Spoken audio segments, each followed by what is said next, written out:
maka-amaze kayo ning dalan karon diri mo sa San Miguel going to Trinidad. Kay grabe gyud kahaya ang kalsada. Hindi kita mahadlok madagan sa pang sakyanan kay grabe hayag.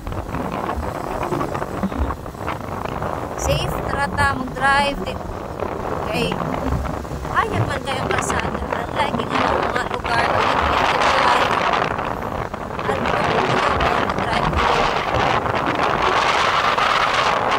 manawagan mo ito sa mga naglingkod sa ating mga pagpapagamanan ng mga lugar bitaw nga ngipit kaayo hindi mo ito magapili ng pamagit kayo mga sugaw mga solar lights street lights taputangan po mga suga sa luling solar lights kaya aron mas safe kung magbiyahe ang atong mga biyahero na taga-PE.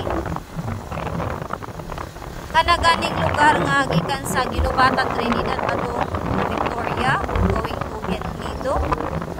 At pa din ang napita kay ngit-ngit kaayo.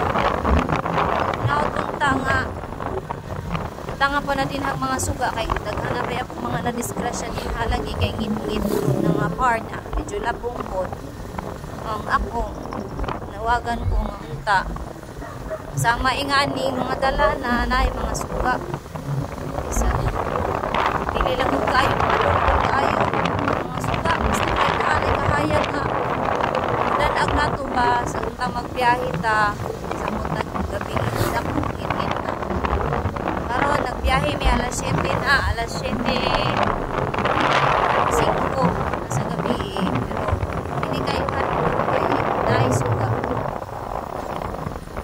So, ang pintang tanan, ang pulang takanunay, and maura to, akong panawagan, sa maabot ng panahon, mutangan ng suga ng mga lugar, mga ngit-ngit kaayo, may mga solar lights, mga street lights. Kaya aron,